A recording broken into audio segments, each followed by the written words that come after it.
সম্মান দিয়েছে, যে বইটা আপনাকে সম্মান দিয়েছে, সেটা হচ্ছে ইন্ডিয়ান কনস্টিটিউশন। সুতরাং এই লড়াই ইন্ডিয়ান কনস্টিটিউশন, ভারতীয় সংবিধান রক্ষার লড়াই। আজকে যদি আমি দেখি, আমি খুব সময় নেব না, যদি সময় পূরণ করে বলবেন আমি মাইক্রোফোন ছেড়ে দেব। আজকে ভাই আমাদের জানতে হবে যে আইন তৈরি হচ্ছে, সেই আইন এই সংবিধানের বাইরে না, সংবিধানের উপরে না। অর্থাৎ আইনকে যদি আমি মাপতে যাই, তাহলে আমাকে ইন্ডিয়ান কনস্টিটিউশন দিয়ে মাপতে হবে। কি দিয়ে মাপতে হবে? ভারতীয় সংবিধান দিয়ে মাপতে হবে। এইটা আপনারা মাথায় ঢুকিয়ে নিন। ভারতীয় সংবিধান দিয়ে আমরা কিভাবে মাপবো, সেটা আপনাদেরকে জানতে হবে। আজকে যে ওয়াকফ আইন, ওয়াকফ বিল এখন আইনে পরিণত হয়নি, ওয়াকফ বিল পাস হয়েছে সবে। ওয়াকফ বিল কি বলছে আমি আপনাকে কনস্টিটিউশনের সেকশন, আর্টিকেল ধরে ধরে বলছি, একটু মনোযোগ দিয়ে শুনুন।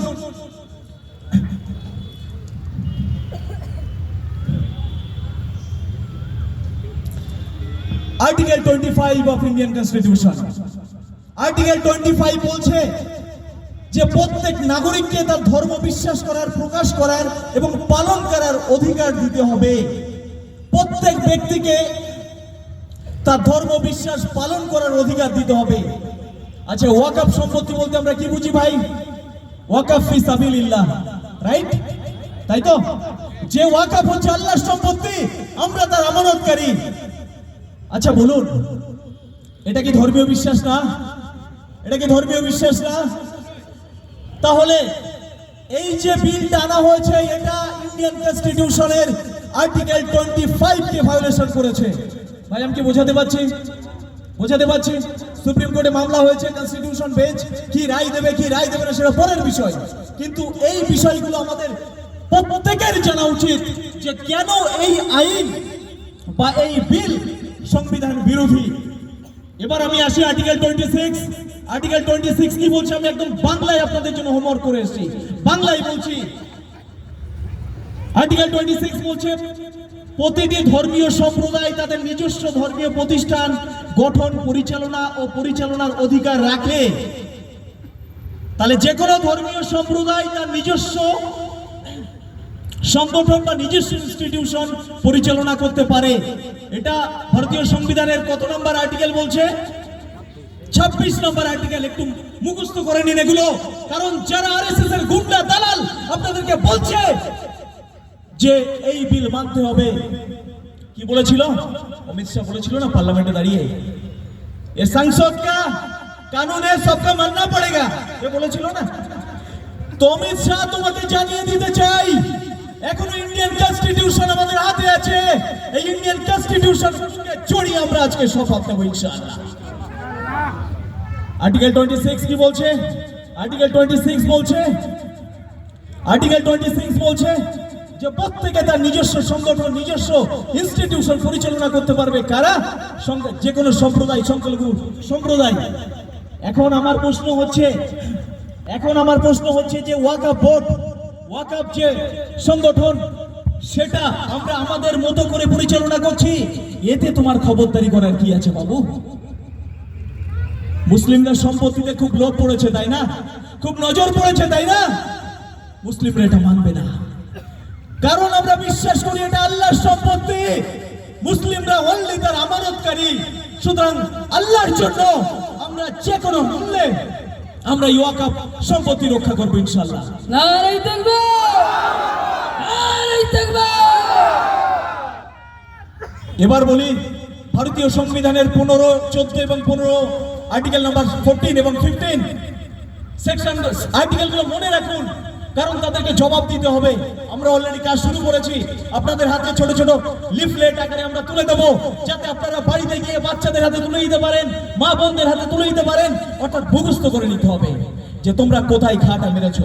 তোমরা খা মেরেছো ইন্ডিয়ান কনস্টিটিউশনে, যে কনস্টিটিউশন আমাদেরকে মাথা উঁচু করে বাঁচার অধিকার দিয়েছে এই ভারতবর্ষে। আমি আর্টিকেল 14 এবং 15 এর কথা বলছিলাম, আমি বাংলায় বলছি। আর্টিকেল 14 এবং 15 বলছে ইকুয়ালিটি বিফোর ল, আইনের আগে সমান অধিকার, আইন পরে আগে সম অধিকার। কে বলেছে? আমি বলিনি, এটা অমিত শাহর বাপ বলেনি, এটা ইন্ডিয়ান কনস্টিটিউশন বলেছে। তারপর কি বলছে? তারপর বলছে বৈষম্যহীনতা, অর্থাৎ এই ভারতবর্ষে যারা বাস করে তাদের সঙ্গে কোনো ডিসক্রিমিনেশন করা যাবে না। আমি একজনের সঙ্গে একরকম আচরণ করলাম, আরেকজনের সঙ্গে আরেক ব্যবহার করলাম, সেটা করা যাবে না। এবার বলুন, একটা ছোট্ট প্রশ্ন, একটা ছোট্ট প্রশ্ন, তুমি বিজেপি আরএসএস তুমি মুসলিমদের জন্য খুব দরদ দেখাচ্ছ, আজকে তুমি হলফ করে বলো আজকে স্বাধীনতার ৭৫ বছর বাদেও এটা আমাদের দেখতে হলো যে একমাত্র ভারতীয় পার্লামেন্ট, একমাত্র দল, যে দল স্বাধীনতার ৭৫ বছর বাদেও সংসদে তাদের একটা মুসলিম এমপি নেই। কিসের মুসলিম দরদ তোমার? এটা বুঝতে গেলে রকেট সায়েন্স প্রয়োজন হয় না, এটা বুঝতে গেলে কলকাতা হাইকোর্টের উকিল হওয়া লাগে না, এটা বুঝতে গেলে চন্দ্রে বা মঙ্গল গ্রহে যাওয়া লাগে না, যে ক্লাস 5-6 পড়ে সেও বুঝে যায়। কি ভাই ঠিক বলছি তো? এবার আমি প্রিয়াম্বেলের কথা বলছি, ইন্ডিয়ান কনস্টিটিউশনের ফান্ড প্রিয়াম্বেল, যেটা যে প্রিয়াম্বেল হচ্ছে কনস্টিটিউশনের মগজ, কনস্টিটিউশনের মেরুদণ্ড। প্রিয়াম্বেলে বলছে ভারতবর্ষ একটা ধর্মনিরপেক্ষ দেশ। তুমি ভুলে যাচ্ছ ভারতবর্ষে সেই ধর্মনিরপেক্ষতাটাকে তুমি চলনচলি দেওয়ার চেষ্টা করছো, তুমি মুসলিমদেরকে যখন যত্রতত্র পেটাচ্ছ। এটা আমরা ইনশাল্লাহ আমরা হতে দেব না। আমি একদম সময় নেব না, সময় খুব সংক্ষেপ, অনেকেই আছেন বুঝতে পারছি।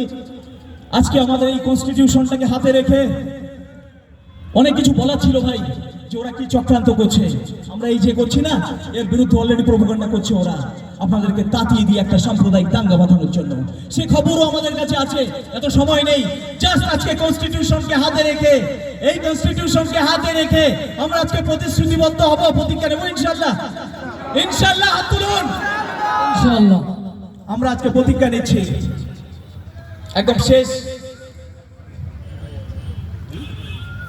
আপনারা নিজের নিজের নাম বলবেন, আমি যা বলবো সেইটা বলবেন। হাত উঁচু করুন সবাই। আমি মিজানুর রহমান, যে যার নাম বলবেন। আজ মহান আল্লাহর নামে ওয়াকফের পবিত্র সম্পদ রক্ষার জন্য, জোরে বলুন, জোরে বলুন, আমার হৃদয়, রক্ত এবং আত্মা উৎসর্গ করার শপথ করছি। আমি শপথ করছি আমি প্রতিটি অন্যায়ের বিরুদ্ধে লড়ব, আমি প্রতিটি ষড়যন্ত্র ফাঁস করব, আমি কোনো মিথ্যাকে সত্যের মুখোশ পড়তে দেব না। ওয়াকফের 1 ইঞ্চি জমিও কারো হস্তগত হয়, আমি তা ফেরত আনার জন্য সর্বস্ব ত্যাগ করতেও প্রস্তুত। আমি শপথ করছি ওয়াকফের সম্পদকে আমি আল্লাহের আমানত মনে করব এবং তা রক্ষা করব। কোন রাজনৈতিক প্রলোভনে আমি পড়ব না। আমি আজ হাজার জনতার সামনে বলছি, আমরা একসাথে একক হৃদয়ে, একক কণ্ঠে এই পবিত্র আন্দোলনকে জাগিয়ে তুলবো ইনশাআল্লাহ। ওয়াকফ রক্ষা হবে, এটাই আমাদের অঙ্গীকার, আর এই অঙ্গীকার হবে আমাদের ঈমানের অঙ্গ ইনশাআল্লাহ। ইনশাআল্লাহ আমরা এই লড়াই জিতবই ইনশাআল্লাহ। একটা কথা লাস্ট মনে করিয়ে দিতে চাই, যে যখন পার্লামেন্টে কৃষক বিল আনলো, পুরো দিল্লিটাকে স্তব্ধ করে দিয়েছিল কারা? শিখ সম্প্রদায়। পুরো দিল্লিটাকে পাঞ্জাব হরিয়ানা স্তব্ধ করে দিয়েছিল।